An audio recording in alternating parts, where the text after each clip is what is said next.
This is sub inspector रश्मि। कैसे हो आप सभी लोग? उम्मीद करती हूँ बहुत अच्छे होंगे और अपनी तैयारी भी बहुत अच्छे से कर रहे होंगे।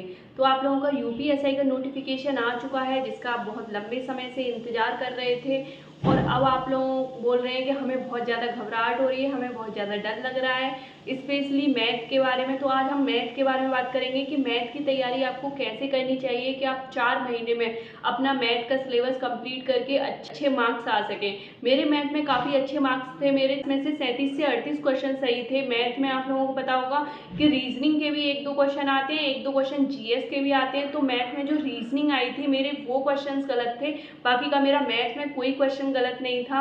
तो आज की वीडियो में हम मैथ के बारे में बात करेंगे कि मैथ की तैयारी आपको कैसे करनी चाहिए। अगर आप बिगनर हो तो कैसे करनी चाहिए, थोड़ा बहुत अगर आप पढ़ चुके हो तो कैसे करनी चाहिए और लिमिटेड टाइम में आपको कैसे करनी चाहिए। तो चलिए वीडियो शुरू करते हैं। उससे पहले अगर आप लोग चैनल पर नए हो तो चैनल को सब्सक्राइब कर लेना और वीडियो को लाइक, कि यहाँ पे आपको काफ़ी सारी स्टडीज मिलने वाली हैं। और तो चलिए वीडियो शुरू करते हैं। सबसे पहले इसमें मैथ के 40 क्वेश्चन आते हैं। एक क्वेश्चन 2.5 मार्क्स का होता है और आपका ओवरऑल बनता है 100 मार्क्स का। मैथ अकेला 100 मार्क्स का आता है। 100 मार्क्स के 4 सब्जेक्ट होते हैं इसमें, और मैथ में इसमें आपको बहुत अच्छा स्कोर करना है, इसलिए भी इम्पोर्टेंट हो जाता है क्योंकि आपकी कट ऑफ बहुत हाई जाती है। अगर आप मैथ में लेके चलोगे कि हम 40 में से 20 क्वेश्चन सही कर लेते हैं या 25 सही कर लेते हैं या 30 सही कर लेते हैं तो हमारा नंबर आ जाएगा, तो नहीं आएगा आपका नंबर। क्योंकि अदर ऐसी सब्जेक्ट होती हैं कि रीजनिंग भले ही आपको ईजी लगता हो, लेकिन रीजनिंग मैथ से ज़्यादा थोड़ा सा वो हो जाता है, क्योंकि मैथ में अगर आपको क्वेश्चन आता है तो आपका सही ही होगा।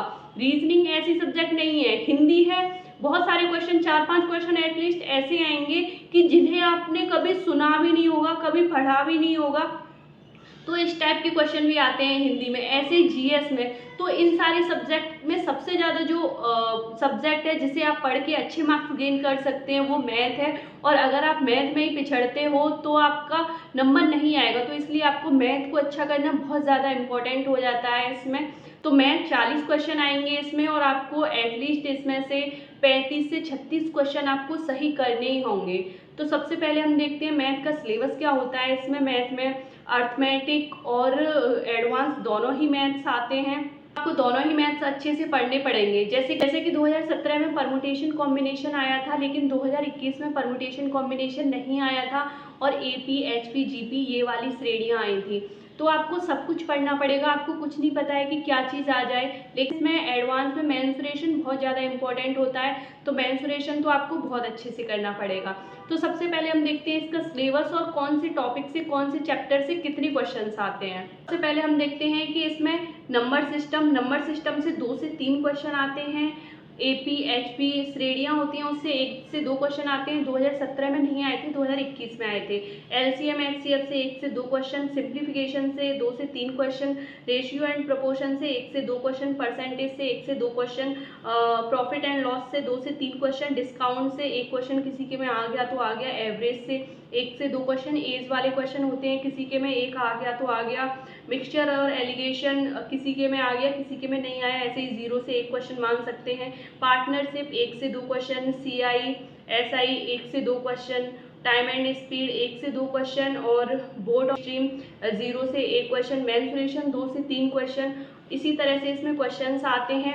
आप लोग देख रहे होंगे कि हर चैप्टर से या तो 1 से 2 क्वेश्चन आ रहा है या फिर 2 से 3 क्वेश्चन आ रहे हैं या फिर 0 से 1 क्वेश्चन आ रहा है। तो कोई चैप्टर ऐसा भी नहीं है कि किसी चैप्टर से 4 से 5 क्वेश्चन आ रहे हैं तो आप उसी चैप्टर को पढ़ लो। आपको हर चैप्टर पढ़ना पड़ेगा। हर चैप्टर से 1 से 2 क्वेश्चन ही आते हैं, तो आपको हर चैप्टर अच्छे से पढ़ना पड़ेगा। पहले हम कोशिश करते हैं कि इसे 4 मंथ में अपने मैथ को ख़त्म करने के लिए, क्योंकि हमें नहीं पता कि हमारा एग्ज़ाम जितनी स्पीड से नोटिफिकेशन आने के बाद उन्होंने ऑनलाइन एप्लीकेशन प्रक्रिया स्टार्ट की है उसके हिसाब से एग्ज़ाम भी बहुत ही जल्दी हो जाएगा। तो हम मानते हैं कि 4 महीने हैं आप लोगों के पास, तो 4 महीने में आप मैथ की तैयारी कैसे कर सकते हैं। सबसे पहले 2 महीने में आप कोशिश करिए कि आप मैथ का सिलेबस ख़त्म करिए।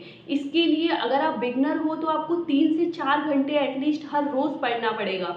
और अगर आप पढ़ चुके हो पहले से तो आपको पता होगा कि आपको कितना पढ़ना है। तो पहले 2 महीने में आपको सिलेबस ख़त्म करना बहुत ही ज़्यादा ज़रूरी है, क्योंकि उसके बाद क्योंकि पहले 2 महीने में आपको समझ में नहीं आएगा कि आप क्या पढ़ रहे हो। बस आप क्लासेस ले रहे हो, नोट्स बना रहे हो, क्लासेस ले रहे हो, नोट्स बना रहे हो, और ज़्यादा कुछ समझने की ज़रूरत भी नहीं है। पहली बार में समझ में नहीं आएगा। तो 2 महीने में आप अपना सिलेबस ख़त्म करिए।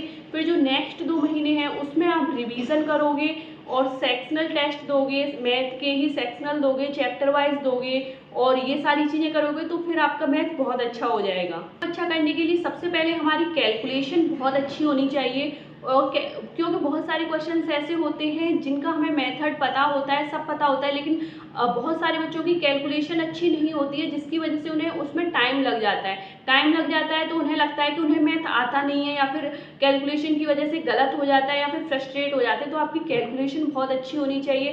कैलकुलेशन अच्छी करने का एक ही तरीका है कि आप कैलकुलेशन करिए। आपको स्क्वायर याद होनी चाहिए, एटलीस्ट 50 तक आपको क्यूब याद होने चाहिए, 30 तक आपको टेबल से याद होनी चाहिए, 25 तक आपको परसेंटेज से फ्रैक्शन में बदलना, फ्रैक्शन से जो परसेंटेज में बदलने होते हैं वो चीज़ें याद होनी चाहिए। आप इन सारी चीज़ों को एक कागज़ पर लिख के अपनी स्टडी टेबल के सामने भी चिपका सकते हैं। अदरवाइज़ मैं ऐसा करती थी कि मैं अपनी पढ़ाई स्टार्ट करती थी उससे पहले मैं सारी ही चीज़ें ये लिखती थी, अपनी रफ में लिखती थी, बस 5 मिनट में सारी चीज़ें लिख जाती थी, तो मैं बस लिखती थी। तो आप ऐसा भी कर सकते हैं। आपको ध्यान देना है कि आपकी कैलकुलेशन अच्छी होनी चाहिए, तभी आपका मैथ अच्छा हो सकता है।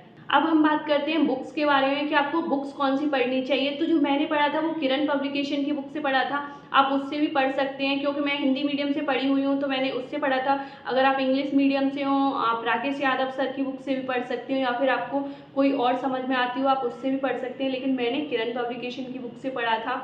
तो सबसे पहले आपको क्या करना है, आपको यूट्यूब से फ्री में ही आपको किसी भी टीचर से समझ में आता हो।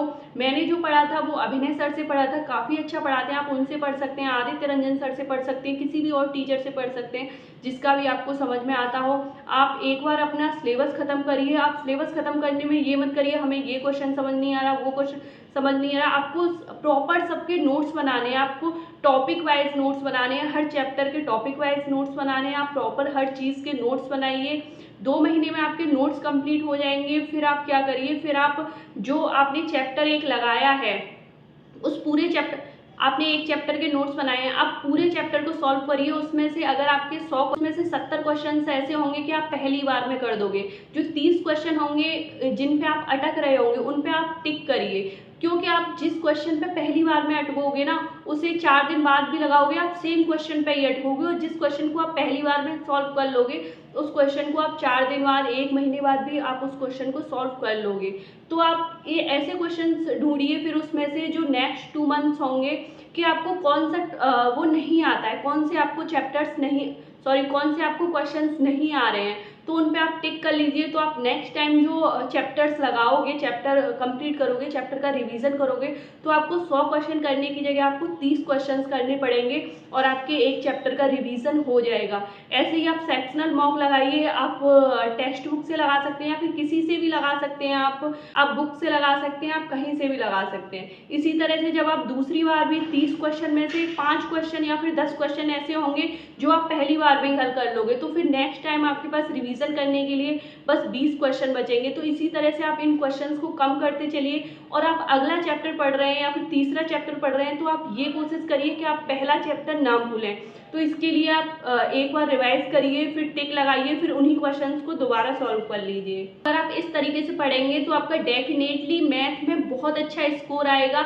सबसे ज़्यादा इंपॉर्टेंट होता है रिवीजन। आप जितना मैक्सिमम से मैक्सिमम रिवीजन करेंगे, आप बुक से अगर प्रैक्टिस कर रहे हैं, बुक से अगर आपको कोई क्वेश्चन नहीं आ रहा है तो फिर आप ऐसे ही टिक लगा लीजिए। फिर आप नेक्स्ट टाइम जब करेंगे तो फिर वो यही टिक वाले अपने जो आपने क्वेश्चंस मार्क किए हुए हैं आपको उन्हीं क्वेश्चंस को लगाना पड़ेगा, फिर आपका मैथ अच्छा हो जाएगा। आपको उन्हीं क्वेश्चंस को लगाना पड़ेगा और आपके पूरे चैप्टर का रिवीजन हो जाएगा। सेम आप बुक में करोगे, सेम आप उसमें करोगे जो आपने नोट्स बनाए हैं। मैथ के नोट्स बहुत ज़्यादा इंपॉर्टेंट होते हैं, क्योंकि हमें टीचर जो पढ़ाते हैं वो काफ़ी अच्छे तरीके से पढ़ाते हैं, जो सॉल्व कराते हैं वो भी काफ़ी अच्छे तरीके से पढ़ाते हैं, कराते हैं। तो अगर आप बुक से नहीं भी कर रहे हो, अगर आप किसी टीचर के ऊपर बहुत अच्छे से भरोसा करिए, उन्होंने जो क्वेश्चंस कराए हैं उन्हीं ही क्वेश्चंस को आप बार बार करते रहोगे। एटलीस्ट आप 50 क्वेश्चन हर रोज़ करिए। शुरुआत में आप टाइम लगा के मत करिए, टाइम लगा के करना बहुत ज़्यादा इंपॉर्टेंट है, लेकिन अगर आप शुरुआत में टाइम लगा के करने लगे, जैसे कि आपने 2 घंटे दिए, आपके क्वेश्चन सॉल्व नहीं हुए, क्योंकि शुरुआत में नहीं होता है, किसी से नहीं होता है,